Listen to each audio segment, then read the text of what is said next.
So good morning guys. Once again, nako karon dere sa my diversion road. Jogging. So early in the morning, no? Exercise.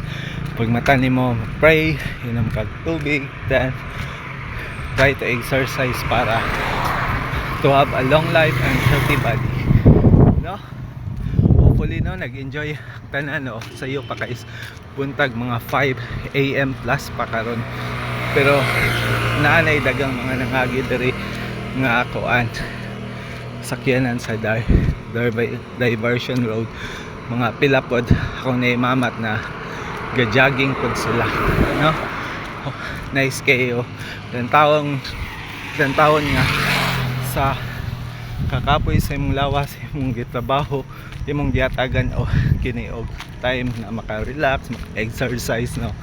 So hopefully na support mo sa akong video guys.